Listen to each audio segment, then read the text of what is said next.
Good morning. We will now be starting our press conference for today. You will hear a short set of remarks by each of our speakers, and then we will transition to a question and answer session that will be moderated for members of the press. Our first speaker is Los Angeles County Board of Supervisors Chair, Catherine Barger. Thank you. I'm going to make my comments short because I know you want to hear from our fire chief and the people that are really have the information in real time. But let me just say, this is a dynamic situation. We've got fires throughout the entire county, which are spreading our resources very short. One of the things people ask me is, what do you want to convey to the public? And that is, heed the advice of first responders. When they ask you to evacuate, evacuate. This is not a drill. This is in real time. So I want to thank the City of Pasadena, who's opened up the Pasadena Convention Center for those impacted by the Eaton Canyon fire. I also want to acknowledge our faith-based partners. All Saints has opened up their church for those that are evacuating the Pasadena area. But again, it's important for us to recognize that while the firefighters are there to protect structures, life is first and foremost frontline. We need to make sure that people heed the advice of our first responders. With that, I'm going to introduce our LA County Fire Chief, Anthony Maroney, to give you an update on what is going on. But I just want to thank Chief Maroney as well as Chief Crowley for the work that they are doing to make sure that our first responders have all the resources necessary. Chief Maroney. So good morning. Thank you, Supervisor Barger. My name is Anthony Maroney. I am the County of Los Angeles Fire Chief, and I'm also the Region 1 Coordinator for Fire and Rescue Resources. I'm going to be giving an update on the Palisades fire in addition to the Eaton fire, although I am aware that we have 4 large fires burning in LA County at this time. The Palisades fire is located in both LA City and LA County. We are in unified command with the City of Los Angeles Fire Department in addition to CAL FIRE. We have well over 5,000 acres that have burned, and the fire is growing. We have no percentage of containment. We have an estimated 1,000 structures destroyed, and also no reported fatalities, and a high number of significant injuries to residents who did not evacuate, in addition to first responders who are on the fire line. We have over 1,000 personnel assigned, and the cause of the fire is unknown. However, it is under investigation. For the Eaton fire, it is located in both the Angeles National Forest, the Altadena area of LA County, and Pasadena. LA County is in unified command with both the Angeles National Forest and the Pasadena Fire Department. We have over 2,000 acres burning at this time, and the fire continues to grow with 0% containment. We have over 500 personnel assigned, and unfortunately, we have 2 reported fatalities to civilians. Unknown cause at this time, and we do have a number of significant injuries. We have over 100 structures destroyed, and the cause of the fire is unknown and under investigation. I will ask that LA City Fire Chief Kristen Crowley update you on the Hearst fire after I am finished with my remarks. The LA County Fire Department operational area consists of 29 separate fire departments in LA County, and all of those fire departments are at drawdown with no fire apparatus or additional personnel to spare. As the Region 1 Coordinator, I have requested mutual aid from the 5 counties of Orange, Los Angeles, Ventura, Santa Barbara, and San Luis Obispo counties. Additionally, last night, I contacted the State Office of Emergency Services and requested 50 engine strike teams. 50 engine strike teams is composed of 250 fire engines and over 1,000 personnel. We have also requested resources from out of state, as well as Northern California. Thank you to the first responders from Nevada, Oregon, and Washington State that are already on the road coming to LA County to assist. Lastly, the National Weather Service has predicted a continued red flag weather event with strong winds and low humidities, placing all residents of Los Angeles County in danger. To all of our viewers, please prioritize your safety as well as the well-being of those around you as we come together to continue to get through this widespread disaster. Los Angeles County firefighters will remain on the front line until we reach full containment, and we ask that you keep all of Los Angeles County in your thoughts and prayers. I would now like to invite up Los Angeles City Fire Chief Kristen Crowley to give her briefing. Thank you.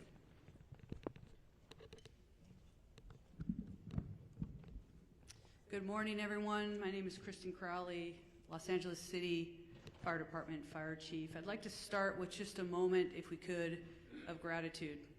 A moment of gratitude for our first responders, our boots on the ground that are battling this intense and multiple jurisdiction and number of fires. So gratitude to those who are doing the work since yesterday through the night, and like Chief Maroney said, we're going to continue to work hard to ensure that we save people, lives, and property. With that, I'll be touching on a couple major points. With the Pacific Palisades fire, we know that it continues to demand a significant amount of resources and attention. A second major brush fire, now referred to as the Hearst Fire, has erupted in the Sylmar area of Los Angeles. Now together these fires are stretching the capacity of emergency services to their maximum limits. The Los Angeles City Fire Department is battling these two major fires while also maintaining, I want to focus on this as well, 911 services for the city's approximate 4 million residents. Now, despite the severity of the conditions, our department remains fully committed to safeguarding lives and property. Next, I want to focus on what we've done over the last 24 hours, and with that, even within the city of Los Angeles, with these two major brush fires, our department has responded to 3,624 911 calls for service. And to put that in perspective, our average is just under 1,500 calls in a 24-hour period. Over the last 24 hours, we've also responded to an additional 32 structure fires within the city. We've treated and transported an extensive number of medical emergencies, well extending our normal 650 transports to the local hospitals. When it comes to the Pacific Palisades fire, as Chief Maroney had said, this is over 3,000 acres at this point and continues to grow. We will confirm the exact acreage later, so we'll make sure that we also communicate that to the community and to the media. Last night, as of 1930 hours, all aircrafts were grounded due to the high winds. Aircraft are continued to be able to resume their water drops and acreage mapping today when the weather allows us to do so. A total of 3,398 civilians and 15,105 structures are in the evacuation zone. And again, the evacuation zones are the following: north of PCH, west of Kenter Avenue and San Vicente Boulevard, south of Mulholland Drive, and east of Topanga Canyon Boulevard. There are multiple evacuation centers which are supported by the American Red Cross. Injuries. Of course, there's a lot of interest in injuries. We have several firefighters and civilian injuries that have been reported, and all patients have been treated and transported to the local hospitals. Damage assessments. Chief Maroney did speak about a specific number. We are still vetting that through on the city side, so more information to come, and we will message that as soon as we can validate that.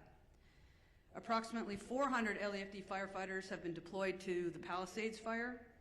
We have many hundreds of law enforcement officers, our partner agency responders, and public works members engaged in supporting our overall operations. We are going to be transitioning to CAL FIRE this morning to manage this incident at 0800 hours.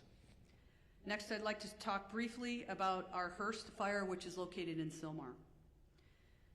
Last night at approximately 10:10 p.m., the fire erupted in the Sylmar area of Los Angeles, adjacent to the Los Angeles National Forest.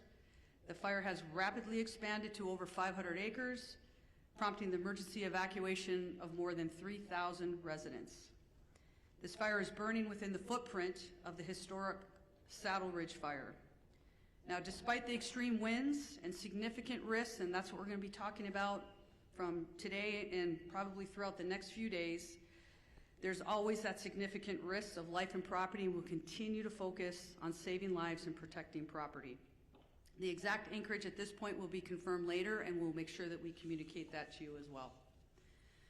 Lastly, we want to make sure that everybody understands we are absolutely not out of danger yet.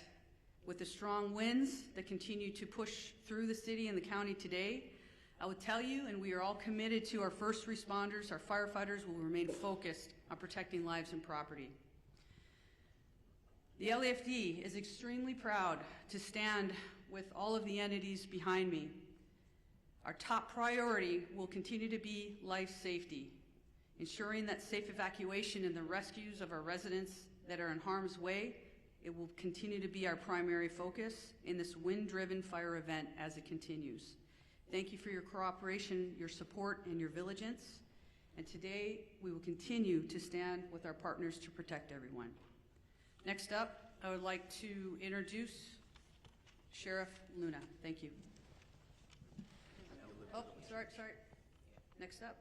Oh, we moved it. Okay. Yes, we're just moving around, having LA Unified Superintendent Alberto Carvalho, please. Thank you very much. Good morning, everyone. Thank you, Chair Barger, county and city leadership, in addition to the leadership of our first responders and our great community for the very, very important work you continue to do to protect our community, protect the assets, and first and foremost, the health and well-being and lives of members of our community. Los Angeles Unified is the second largest school district in the nation, representing the interests of 540,000 students and 75,000 committed employees. We make decisions regarding closure of schools in a very methodical and science-driven manner. So after a great deal of consultation overnight with experts looking at the data and considering the fact that air quality conditions deteriorated significantly overnight, we have made the decision to shut down a number of schools, particularly in the eastern part of our school system. I will define what those boundaries are. School communities, beginning with leadership, workforce, and families, have been informed about these areas, and as of now, those schools within the boundaries of the area that I will define are closed. This accounts for about 10% of our total schools in our district, about 100 schools out of 1,000 schools. The areas that I'm speaking about are schools located north of Manchester Boulevard, Firestone Boulevard, east of 10th Avenue, west of I-710, and south of Highway 134. Any school within that area, and that accounts again for the eastern part of our district, where the air quality met or exceeded levels that are not appropriate for employees or students to be around, are effectively shut down. We will be making decisions about what will happen in those schools going into tomorrow by 4 p.m. today based on the evolution conditions. In fact, since we made the decision to shut down those schools, air quality conditions have improved significantly despite the fact that they worsened significantly overnight. I want to speak specifically about schools surrounding the Palisades area. As of last night, we had to shut down 5 schools as a result of mandatory evacuation conditions. Those were Kinter Canyon Elementary School, Canyon Elementary School, Marquez Elementary School, Palisades Charter Elementary School, Revere Middle School, and Topanga Elementary School, in addition to Palisades High Charter High School. We have reports that Palisades High sustained significant damage as a result of the fire. We are working with state and federal entities to quickly access resources to address the issues facing this community. I want to very briefly address our workforce. We know today is not going to be a perfect day. A number of schools are shut down. However, localized conditions may make it difficult for our workforce or parents and students to access schools. Air quality conditions may vary and in fact may not necessarily be appropriate beyond the area where we close schools. Please use your discretion. We will utilize grace and be flexible regarding attendance and for students and employees alike. Specifically, students and employees who face chronic respiratory conditions or other health issues. We will be flexible regarding these individuals. We will provide additional updates later on today regarding conditions of schools going into tomorrow. For the schools that are open, recognizing the workforce needs of the parents of our children, beyond the bell activities, care for children in those schools will continue to be provided today. Today is not a typical day. We need flexibility, patience, and grace, and we shall extend that to our workforce and certainly our parents and students in our community. Once again, our hearts go out to those who have been impacted and our eternal gratitude to the first responders of our community for the fantastic, difficult work they've done over the past 24 hours. Thank you very much.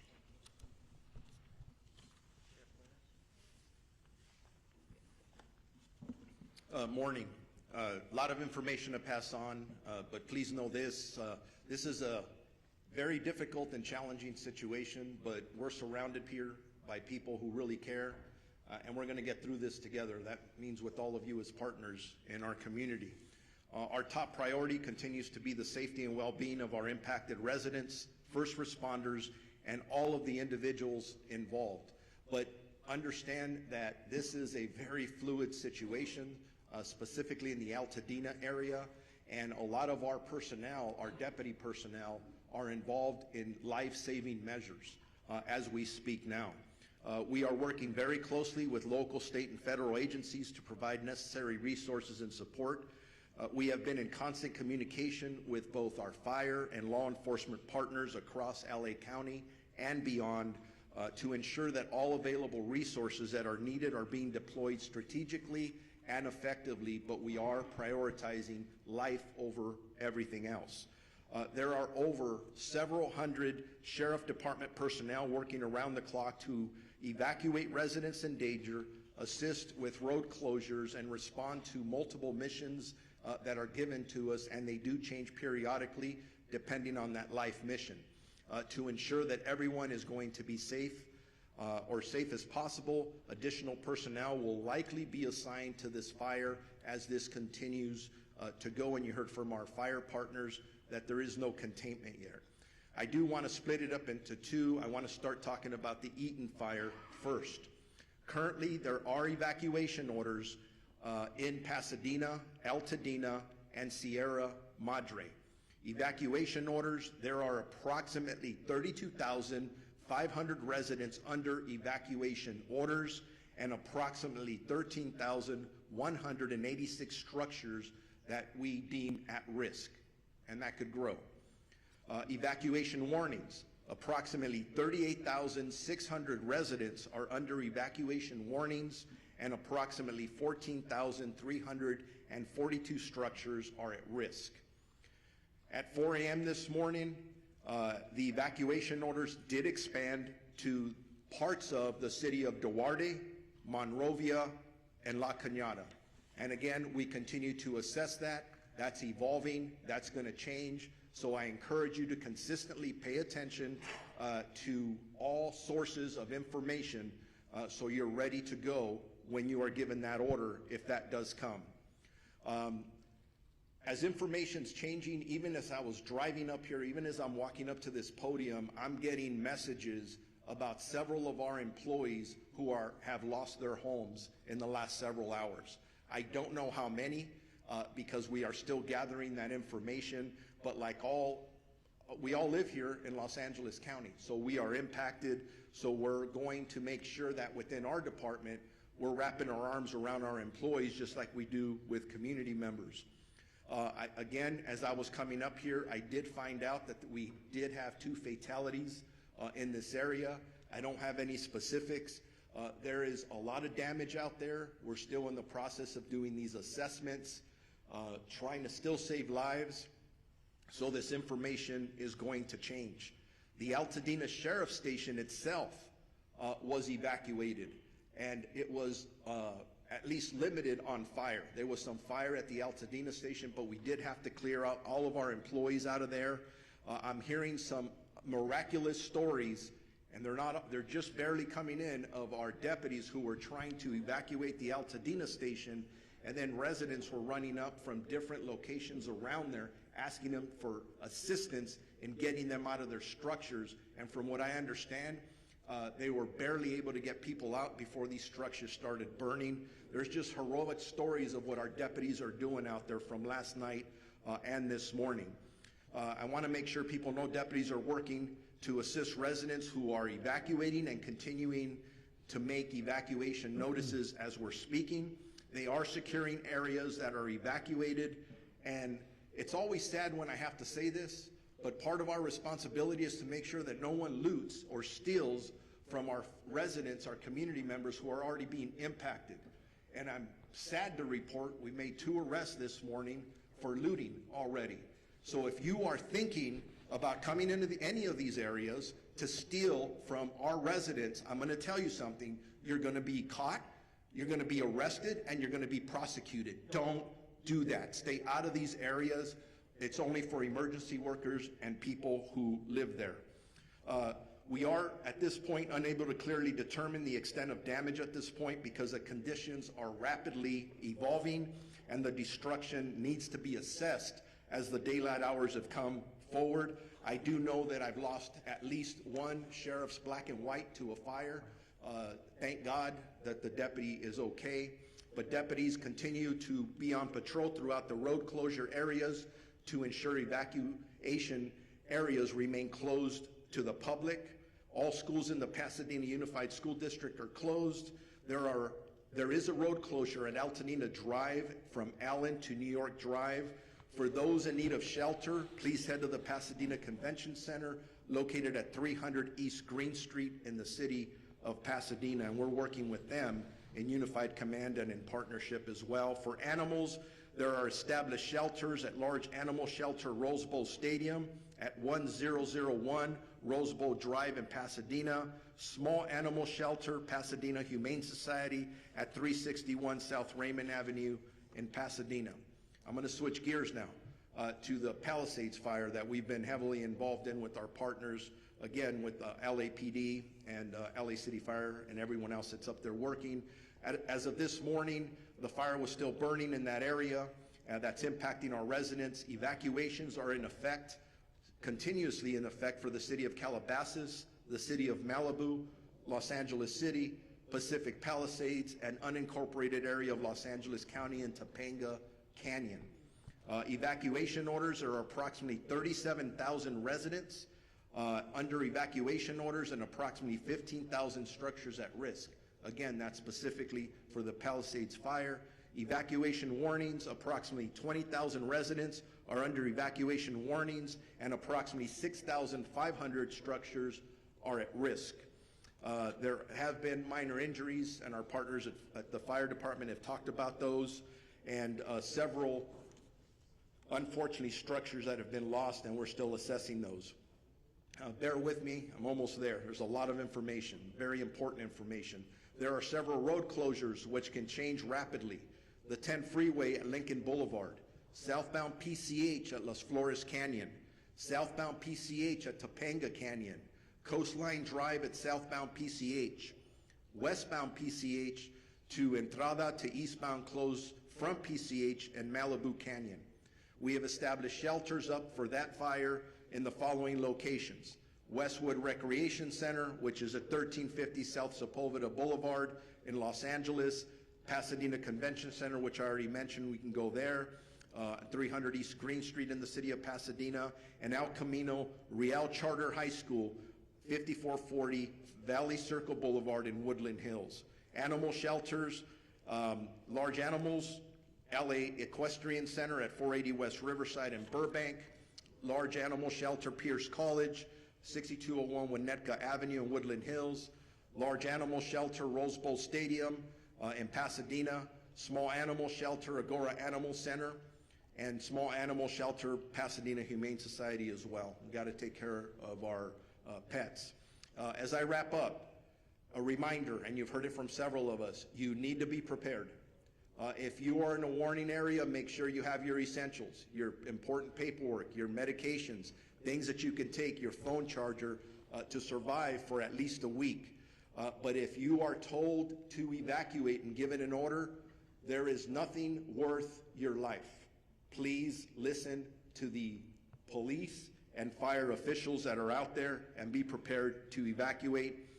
If you have more questions or there's about evacuations, evacuation centers, or road closures, go to lacounty.gov/emergency or our Sheriff's Department social media.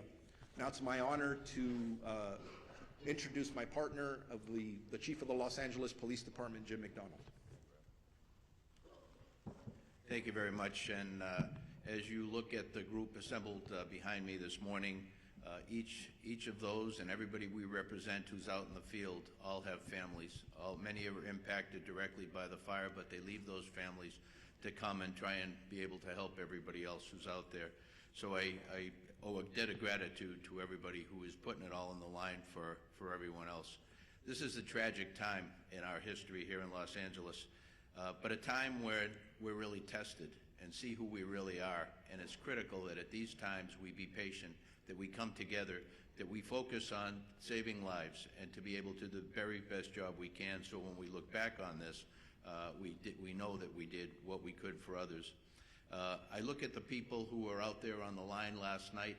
The winds were like something that I have never seen before. Firefighters, police officers, deputies, they're out there sheltering in their vehicles, their trucks and their cars, so that they don't end up getting burned from the fire that was being driven by 75+ mile-an-hour winds. They were there until they could get out of the car and go back to doing their work. As you can imagine, a very difficult circumstance to deal with. These are, as I mentioned, unprecedented conditions, but also unpredictable. As the fire continues to spread and pop up in different locations, none of us know where the next one is going to be. So I would ask you to be vigilant, to look at your neighborhood, to talk to your neighbors, to have everybody on board, so that if they see something start up, that we get on it very quickly. We get fire resources out there as soon as we possibly can, because with these winds, once it starts small, it'll be very big very quickly. And so I would ask for everybody's help, cooperation, and vigilance in that role. As you've heard before about evacuation, that makes the difference between living and not. And so I would ask you to take these warnings, these orders to evacuate very seriously.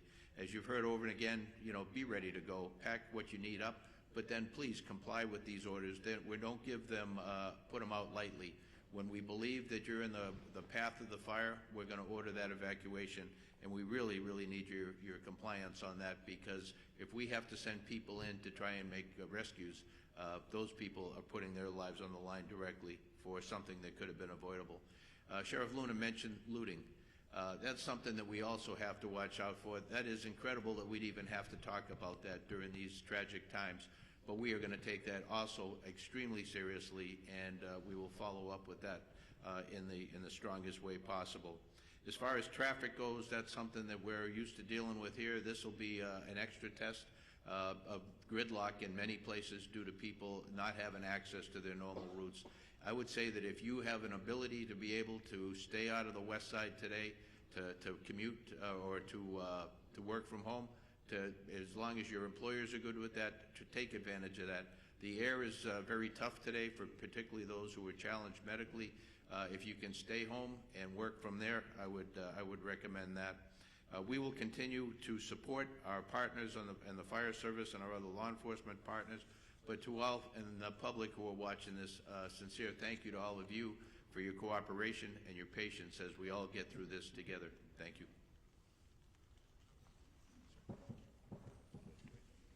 Now we're going to introduce my colleague, Supervisor Lindsay Horvath, who represents the Palisades area. Lindsay? Thank you, Madam Chair. This morning, we woke up to a dark cloud over all of Los Angeles, but it is darkest for those who are most intimately impacted by these fires. It has been an immensely painful 24 hours for communities I represent. The Palisades, the Hearst, and Woodley fires are all in the 3rd District. But our strength is in our togetherness, and that will determine how we make it through. We need your partnership in this time of crisis. It is difficult to process the immensity of the destruction and loss, and we extend our hearts and every resource we have to all of our impacted residents. We know when we talk about these structures, they aren't just structures. They aren't even just houses. They're homes. This is our home. These are places where we built community, where we raised families, where we made memories that we will never forget, even if we can't go back to these structures. These are our home. Losing home is simply devastating. And I know that we are all here to support you and stand with you in this time of need.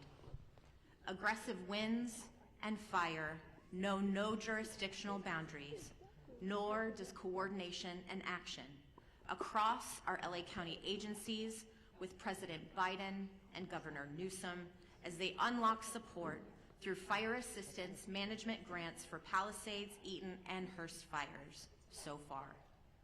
The talent and tenacity of our first responders is nothing short of extraordinary. And I've said it before, these people on the front lines are doing this because this is their calling. This is not simply a job that they came to have an occupation. They are called to this work to keep us safe, to keep our community safe, and to do all they can in this time of crisis to protect our Los Angeles County. Overnight winds grounded our vehicles, and we have red flag conditions through the end of day tomorrow. But we know that because of these fearless warriors on the front lines, we are doing all that we can to contain this fire. Thank you for your work to keep Los Angeles County safe, including the 3rd District communities of Pacific Palisades, Topanga Canyon, Sunset Mesa, Malibu, Santa Monica, Sylmar, Granada Hills, Lake Balboa, and surrounding communities. Our #1 message to everyone in impacted areas is to follow all evacuation orders and warnings and to stay where you are safe as long as the evacuations remain in place. We continue to have shelter capacity for you, as you have heard, for you, for your pets, and we have animal sheltering sites as well. These orders are not just to keep you safe and to keep your community safe, they are also to keep those on the front lines of this devastating crisis safe. And the longer that you wait to evacuate, the more you are putting people in danger who are putting their lives on the line to protect your homes. Please don't do this. Please evacuate. There is also an evacuation order in Santa Monica, the northern border of the city to San Vicente. The warning is north of Montana to San Vicente as well. We have an evacuation order as well as a warning there. Barry J. Nydorf Juvenile Hall is in Sylmar, and that is under evacuation warning because of the Hearst fire. Our probation department has evacuation plans in place should that move to an evacuation order from a warning, and our priority is to keep our youth in our care safe. Santa Monica Malibu Unified School District has closed its schools today, and as you heard from Superintendent Carvalho, LAUSD has a variety of updates. We have heard from our state insurance commissioner as well, and while this is still quite early in this emergency, we do have some initial guidance from his office for evacuated households on reimbursable insurance expenses, with information to be found at insurance.ca.gov. Obtain a complete copy of your insurance policy, take note of additional living expense limits, track additional expenses, document conversations with your insurer or adjuster, and don't rush any decisions. If you have any questions, call 800-927-4357. Please continue to check emergency.lacounty.gov for the latest information, and I know we will see brighter skies by working together. Los Angeles County will continue to be unrelenting in our response, and I know we have only the finest on the front lines fighting this fire. It's our duty to see them succeed. Thank you. All right, now we are going to hear from LA City Council President and Mayor Pro Tem Marquise Harris-Dawson. Thank you so much. Good morning, everybody. On behalf of the City of Los Angeles, I just want to begin by thanking and recognizing and acknowledging the great work of our first responders, especially the men and women of the Los Angeles Fire Department, who last night we all witnessed doing heroic work in the face of grave danger. Last night was one of the most devastating and terrifying nights that we've seen in any part of our city at any part of our history. Fire literally jumping roads, taking out structures, and our public safety professionals created an environment where injuries were kept to a minimum, fatalities were kept to a minimum, and we wake up this morning with a renewed spirit that we can defeat this fire and move on to a brighter day. I want to also acknowledge the two members of the council that are with us today that represent the areas of the fire. Councilwoman Tracy Park of the 11th District, who's I think probably has about 90 minutes sleep by my count, because every time I looked on the television, you were there knocking on doors in neighborhoods, in community centers, at the shelters, making sure the community was okay. And then an absolute professional, someone who, since I've been on the council with her, has had to fight a fire almost every year. And so is a pro from the San Fernando Valley, the council member from the 7th District, Monica Rodriguez.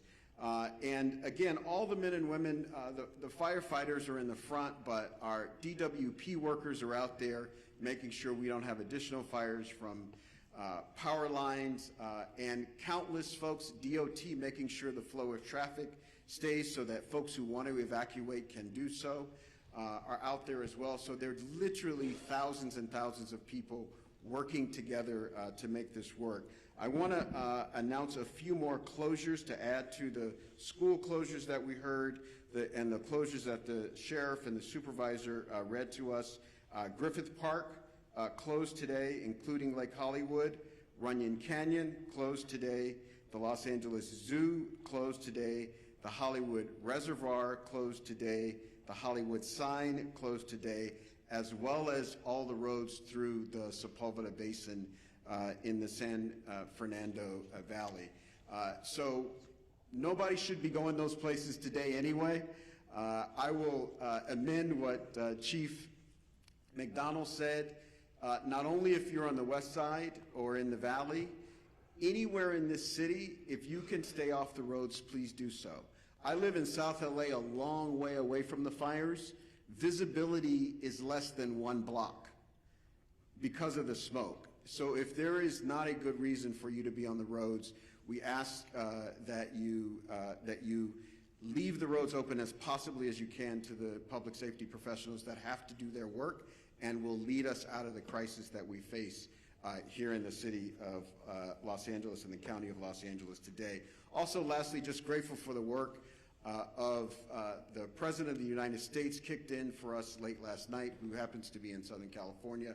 The governor was with us in the Pacific Palisades last night and has helped out. And a range of municipalities around the county and outside the county have come in to help where they can. And we're extremely, extremely grateful for their help in this time of crisis for our city and our county. And with that, I will ask the Director of the Office of Emergency Management for Los Angeles County, Kevin McGowan, to come to the mic.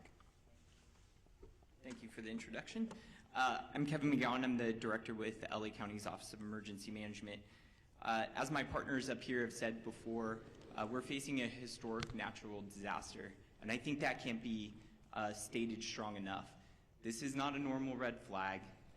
We've been in partnership with the National Weather Service for days prior to the arrival of this severe windstorm. There's been amazing communication by the National Weather Service, and they should be acknowledged for all of the communication that was put out days in advance. What's critical about that is it partnered all of our public safety and emergency organizations throughout the county to begin preparations for this. And a lot of the successes we saw over the last 18 to 20 hours is a direct result of painstaking preparations that had gone into place for the last 48 to 72 hours. We still have a long road ahead of us. Our county is known with wildland fires. We just finished working on the Franklin fire. We've had the Bridge fire, the Post fire. This has been a very destructive fire season. This is just going to add to it. Our eyes are on mitigating the impacts from this emergency, working with our community partners, and then charting a course for what will be a long recovery effort. With that, I would like to introduce our Department of Public Works for LA County Director, Mark Pistrella. Good morning. Thank you, Kevin. My name is Mark Pistrella. I'm the Director of Public Works for Los Angeles County, the largest public works department in the United States. We're coordinating across the area with all our partner agencies, including, of course, primarily the City of Los Angeles, in addressing this event today. I'm going to talk a little bit about what our focus is in terms of infrastructure, and then I'll move on. Before I do that, though, I do want to acknowledge all of the residents that have either lost a home or who are being evacuated. I do personally understand what that is about and understand what kind of fear that can put into you. One thing I would recommend to you before you leave that home, if you want something to do, is to close that home up tight, close any openings, completely tight to the home, and make sure that access is open to the fire department in the event that they want to come on and do work on your property. That's one thing I've learned through the years is important. So right now, LA County Public Works is focused on water supply, the road safety and transportation system, and preparing our flood control system for the inevitable post-event, which may be flows of debris and mud. With respect to water resources, there's been quite a bit of talk in the media about the water system that we're using for suppression. So let me make the following statement. There have been quite a bit of comments over social media about the local water supply and its impact on firefighting efforts. There is collaboration across this region. Over 200 water retailers serve the region. LA County serves the area that in the Eaton fire area. LA City serves the area of the Palisades area. We also serve the Palisades area in the north area of unincorporated area water supply through the hydrant system. The municipal water systems that service our homes and businesses continue to work effectively. However, they are not designed to fight wildfires. A firefight with multiple fire hydrants drawing water from the system for several hours is unsustainable. This is a known fact. That's why air support is so critical to the firefight, and unfortunately, wind and air visibility have prevented that support. However, county and city water reservoirs, open reservoirs, are available and on standby once that support becomes available. We will be having fixed wing as well as helicopter draw of water from our system. We also need customers to understand that it is really quite futile to attempt to fight fire with your hose at your house. That's not something I would recommend you do, but in fact I would ask that you turn off your water and turn off your gas, both things, before you leave the residence so that we can continue to have that water supply for the hydrant system. The transportation system is operating with many, many closures. Those closures are meant for evacuation as well as fire suppression efforts. So we're asking residents not to abandon vehicles in streets, to not park vehicles in streets, but to leave those vehicles on your property.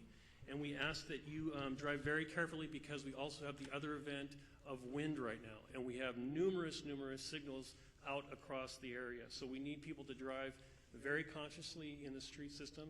And then the third piece in the road system and in our homes is the wind is causing massive tree fall. We have numerous, over hundreds and hundreds of trees that have fallen in the area already. We expect more of that to occur. This is a safety hazard for you and your children, so we're asking that you avoid walking outside, avoid being under trees, avoid parking cars under trees, all the things that you can imagine that a tree can do. A tree can be just as devastating to a home and to your personal self as a fire. So please be aware that the wind event is going to continue and the infrastructure is in place to do with that. We are currently preparing to remove that. We are removing trees as they fall where it's safe to do so. There will be a mass debris removal system put together that the county is coordinating, but we would be removing and working with the cities to remove the mass debris that's going to occur, not only from the structures that have been damaged, but all of these trees that are down. So please, one of the things is make way for our utility workers who are in support of the very brave firemen and sheriff and police force that are out doing their job. We are in full support of them.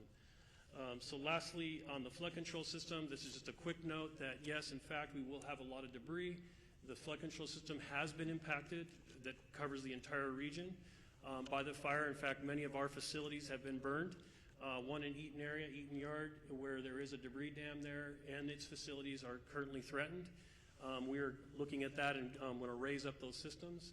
As we enter into post-fire, our department will be available to do review of your individual properties to make sure that you're safe from debris flow as another event that may occur in LA County. With that, I'm happy to turn over the microphone to my partner from the Department of Water Power, the General Manager, Janice Quiones. Thank you, Mark. I am Janice Quinones, CEO and Chief Engineer for LADWP. I want to start by thanking everybody on this response. I've been in emergency management my whole career, and the collaboration I've seen in this response has been incredible, especially our first responders, our crews. I want to thank our crews that have been working on high winds trying to restore power as fast as possible, and also county, city council, mayor's office. The mayor has been in contact with me all the time. And also other utilities in California have been proactively reaching out to us to help us with the restoration. So we're in the process of contacting them to ask for more support. I want to continue the thought process that Mark had about water supply in Palisades. We had a tremendous demand on our system in the Palisades. We pushed the system to the extreme.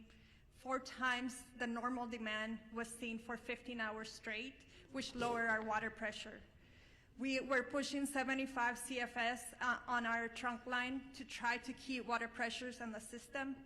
If there's a message you take away from me today, is I need our customers to really conserve water, not just in the Palisade area, but the whole system, because the fire department needs the water to fight the fires, and we're fighting a wildfire with urban water systems, and that is really challenging. What happened in Palisades? We have 3 large water tanks, about 1 million gallons each. We ran out of water in the first tank at about 4:45 p.m. yesterday. We ran out of water on the second tank about 8:30 p.m. and the third tank about 3 a.m. this morning. Those tanks help with the pressure on the fire hydrants and the hills of Palisades. And because we were pushing so much water in our trunk line, and so much water was being used before it can get to the tanks, we were not able to fill the tanks fast enough. So the consumption of water was faster than we can provide water in our trunk line. So I want to make sure that you understand there's water on the trunk line. It just cannot get up the hill because we cannot fill the tanks fast enough. And we cannot lower the amount of water that we provide to the fire department in order to supply the tanks because we're balancing firefighting with water. So we have our operations people on the water side at the command post with the fire department, helping them with tactics to ensure that we can provide as much water as we can find to our first responders. What are we doing now? We're sending about 20 water tanks from our construction crews full of water to support the fire department. We identified other areas in our system where our tankers can refill. It takes about 30 minutes to refill about 4,000 gallons of water, and we're constantly moving that water to the fire department to get them as much water as we can.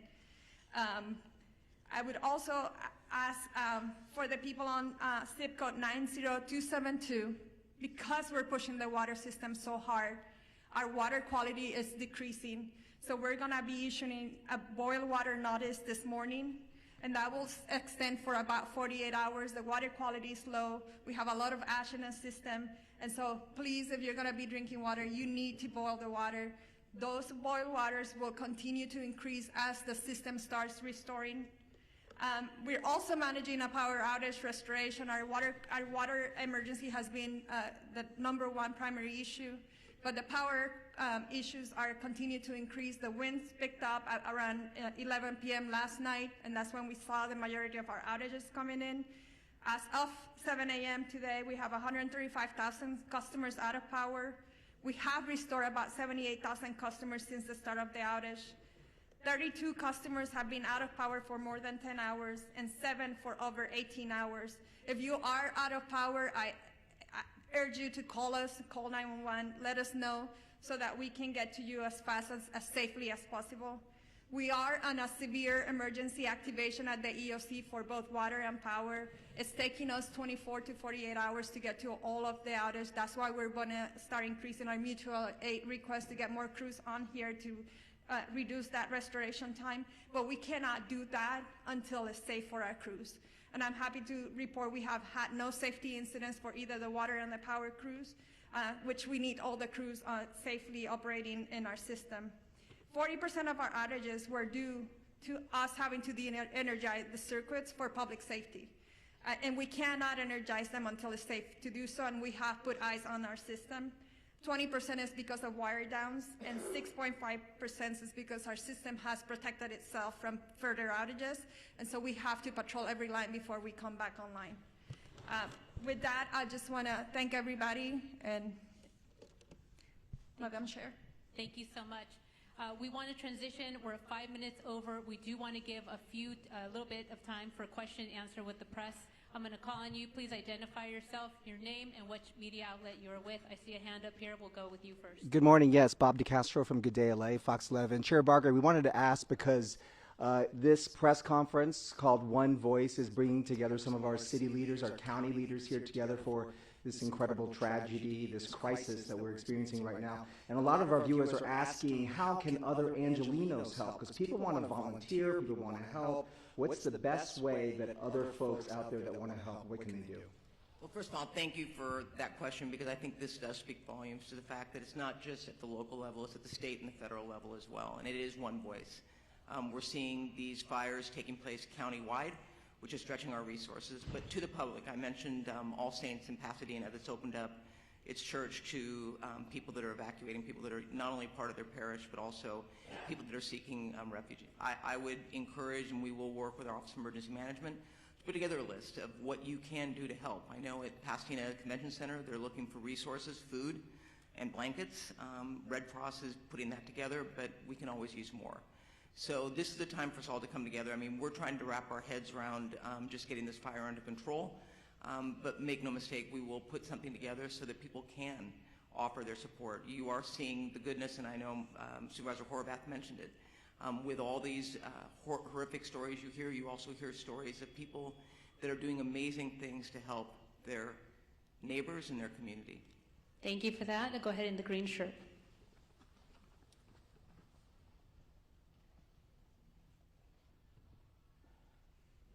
Yeah, the DWP was talking about the problems with the water supply, and I was wondering if either the DWP or the fire department has any kind of numbers to talk about, like what is the number of hydrants that could not get water because of these pressure issues, what percentage of the system in Pacific Palisades wasn't getting serviced at that point, and given the type of things you're describing this morning, do you think there needs to be an overhaul of the system, given these increasing number of urban fires? And also, when does the mayor return? And name and media outlet, please. David Zahniser with the Los Angeles Times. So, Chief, please correct me if I'm wrong, but we were trying to keep water at all altitudes on the Palisades, and I think about 3 in the morning, that's when the hydrants went dry above the Brentwood area. We are able to push water on that trunk line on the east side of that. And we have some water on the higher elevations, 16 to 18,000, but at 3,000, at 3 a.m., all of the fire hydrants went dry in the Palisades. To your question of climate resiliency and how do we need to update the system, I would say that that is true. We were talking with the county supervisor and Mark on how are we going to change the way we operate our water systems for events like this. This is an unprecedented event. I think the 2011 winds was significant from a power outage perspective, but the fires have really increased the response complexity of this. We had crews trying to mitigate this, and we had to evacuate. We worked with fire department to try to get back in and try to fill the tanks again. It was unsafe to do so. So you're managing the fires, you're managing the power outage, and you're managing the water needs because it was an urban wildfire firefighting. So yes, we have to look at our system from a climate resiliency as a region. And it's going to be more than just DWP. It's all the water agencies here, including the county. Thank you. Over here in the burgundy with a mask. Name and media outlet, please. Real quick, I can speak on the operational side of the hydrants. We don't have a specific number to the hydrants. We do know that it came in phases. Now, our firefighters always have a primary plan, a backup plan, contingency, and emergency plan. So oftentimes, just so that the public is aware, in large brush fires, water supplies are normally limited. So with that, our apparatus do have the ability to draft water if we need to out of pools, ponds, any type of water resource.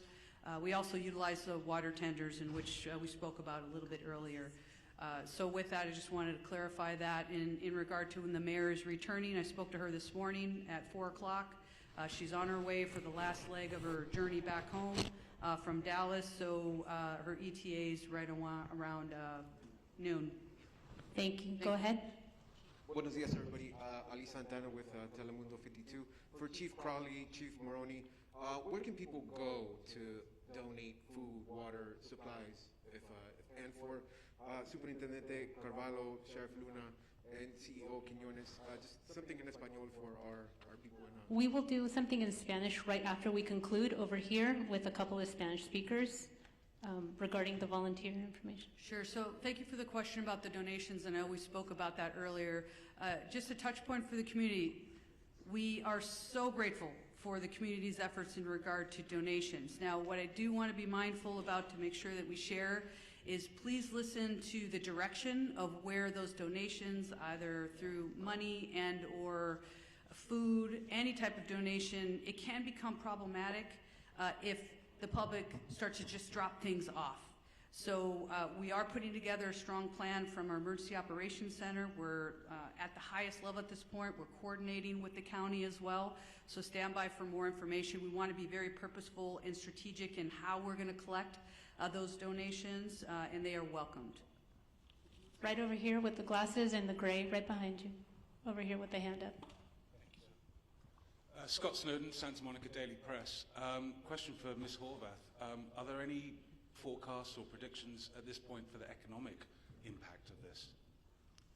There are no early numbers of the economic impact, but we are already exploring how we can do, for example, a business interruption fund, as we have done in other states of emergency. We know that there are many businesses that have also been impacted in addition to the people who are experiencing difficulty in their homes. So we are looking at what resources the county has available to support on all fronts. But thank you for the question. Lastly, do you think this will affect insurance companies and their approach to house owners going forward? I believe it already has, and the conversation is ongoing. As I shared earlier from the insurance commissioner, I know this is an ongoing conversation in his office, and he has provided that information and welcoming phone calls from folks who do have questions about insurance impacts as a result of these fires.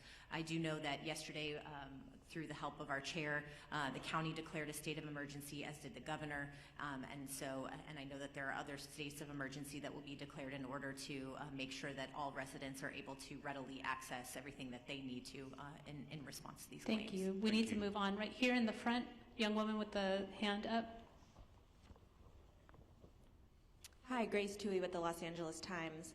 I was hoping one of the fire chiefs could talk a little bit about long-range spotting and how far we actually saw embers jumping from one fire to other spot fires. And then additionally, we heard repeatedly fire crews requesting help, backup, and not having enough crews. Were you guys prepared enough for this? Did we have enough resources to fight these fires? Thank you.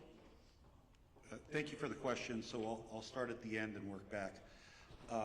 No, LA County and all 29 fire departments in our county are not prepared for this type of widespread disaster. There are not enough firefighters in LA County to address 4 separate fires of this magnitude. We were prepared. We did get state pre-position resources that came from Northern California that were up in the Santa Clarita Valley. We did hire additional firefighters from the LA County Fire Department and pre-position them in the Santa Monica Mountains. The LA County Fire Department was prepared for 1 or 2 major brush fires, but not 4, especially given these sustained winds and low humidities. Like our Director of Emergency Management said, this is not a normal red flag alert. People were calling for help. We tried to get them the help that they needed. LA County right now, like the LA City Fire Department, is prioritizing life safety, but we're also engaging in structure defense, perimeter control, and aerial operations. Remember that the LA County Fire Department has 13 aerial assets available to it. In addition to our agency-owned helicopters, we have our 2 CL-415 Super Scoopers and our CH-47, which is part of the 3-county QRF. So we're prepared to keep fighting the fight. Like I said earlier, I've requested additional resources, not only from Northern California, but from out of state. We did that last night, yesterday. So we're doing the very best we can, but no, we don't have enough fire personnel in LA County between all of the departments to handle this. Thank you. Thank you. And we have a couple of just quick questions. I just want to also acknowledge that that came down from Sacramento State Senator Ben Allen and Sasha Perez, as well as our Santa Monica Mayor Negrete, who's also present here. And I know that Congressman George Whiteside is flying in from Washington, D.C. He represents the Sylmar Santa Clarita area, and so we appreciate you all being here. Thank you, and Chair I think Barker. someone from the mayor's office would like to go ahead. Thank you, Supervisor. Thank you, appreciate it. Good morning, everybody. Celine Cordero, Deputy Chief of Staff to Mayor Bass. I just wanted to step forward and address the question about the mayor. The mayor will be on the ground shortly, very shortly this morning, and engaged. But I want to assure the community and the city, our mayor has been actively engaged 100% of the time, the entire last 24 hours throughout this unfortunate event and crisis.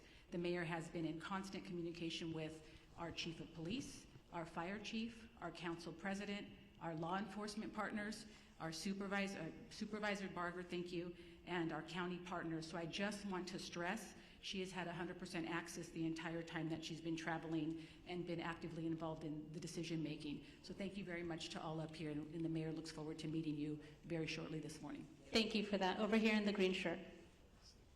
Good morning. Stephen Coleman, KABC. You mentioned 4 fires. I'm aware of 3. Could you describe and characterize the 4th fire? County fire? Yes, I can speak briefly on that 4th fire was a Woodley fire, which is approximately, it was a smaller fire. We threw a lot of resources at it. It is under control at this point. We'll push that information out to the media so you have the very specifics, but we're calling it the Woodley fire. Yeah, it was in the Sepulveda Basin. Yes, sir. Thank you. Last question, then we'll have one-on-ones. Hi, Samantha Norris, San Fernando Valley Sun. I know the Hearst Fire is one of the smaller fires here, but can somebody speak more to what resources are being deployed to that fire? And for people in the Sylmar area, what are the evacuation zone areas, any closures, and where those people can go in the area? Hi, good morning. Councilwoman Monica Rodriguez from the 7th District. Last night we evacuated 71 horses from the Stetson Ranch area. The fire came up quickly, and so thankfully they were safely evacuated to the Hanson Dam Equestrian Center. As we indicated, this is a very dynamic situation, and the lack of aerial support is making it that much more challenging for firefighters to be able to fight these fires, whether it's in the Palisades or any other part of the county. And so it's critically important that people heed the evacuation orders. In the Sylmar community, Richie Valens Rec Center in Pacoima is available for the evacuations. Currently, there is 80% vacancies, so there's still capacity for people to evacuate there. Going beyond that, we will continue to open up additional facilities as it's needed. I want to ensure the public that the things that you can do, and I know the question was asked earlier, if you're not in the immediate fire area, there are things that you can do to be of assistance, and it goes to looking at hardening your home from any potential threat of embers. These embers fly, they can go for a couple miles. So we want to ensure that they do everything to create the defensible space in their homes if they're in the adjacent areas. Again, staying off the roads to the greatest degree possible. More importantly, reducing your water usage at this time. Because there is no aerial support, all of our water is being heavily demanded upon for these firefights in all parts of the county. So these are the proactive measures that people can be taking to be of assistance immediately given the needs of our first responders. If you have downed power lines, report those to 911. We can also report all outages to 1-800-DIAL-DWP. And most importantly, for trees that are down, because we know we have a lot of road blockages, our Bureau of Street Services, for the City of Los Angeles, all of our street services crew and public works crews are out there doing that work as well, and they are part of our first responders. Want to make sure that everyone's reporting those to 311 so that we can keep the roads cleared for everyone to have the greatest amount of access for our fire personnel. But most importantly, for the adjacent equine areas, because I know in the Hearst fire, we're concerned about the spread right now. There's a lull in the wind, but we're concerned about the potential spread to other equine areas. We want to make sure that we launched our early evacuation for horse-keeping areas in the Northeast San Fernando Valley, and I want to continue to urge the public in these adjacent areas to please be prepared with your bags, with your important documents, to be ready to be prepared to potentially heed the call for evacuation. Thank you. Thank you very much. We're over time. We're going to... Just one clarity as well, so you have some of the statistics. It started at 10:10 last night. The latest acreage we have is 500 acres. We're working closely with our partners, which are the Los Angeles National Forest. We have a rep over here behind us, so we can do some one-on-ones if you want more specific, but we are unified with them. Also, the good news is, through the heroic efforts of our crews working through the night last night, our overall objective was to keep that fire so it did not overpass the 5, did not cross the 5 at this point. We're able to hold it to that point. But again, the winds are back up. We're working really, really hard there to make sure we maintain that. And we're going to continue to work really, really hard with our partners. Thanks, Chief. I don't have too much more to add, but I will share that the Los Angeles City Fire and the Angeles National Forest went into unified command immediately when that fire started. And that fire started in an area we're well exercised, known as the mutual threat zone. So that's a part of our pre-planned unified command area, and that includes ground resources and aircraft. And of course, as mentioned, aircraft has been having a hard time finding good air, and actually with the wind speeds. We're assessing aircraft availability every minute, continuously watching for a window to get aircraft up from multiple parts and multiple agencies. The Angeles National Forest aircraft and the air tanker base that services the Southern California areas in Lancaster under the U.S. Forest Service, and they're watching for opportunities to launch aircraft. But last night, the winds out in the Antelope Valley were just as bad as they were here in what we call the Front Range. So we're still struggling to get aircraft in the air. Name and title, please. Name and title. Yes, sir. Robert Garcia, Fire Chief for the Angeles National Forest. Thank you. We are wrapping up our press conference. We will have one-on-ones and a short for Spanish media. If you gather right over here, we will have Sheriff Luna and also LA City PIO with Fire David Ortiz. So Spanish interviews right over here.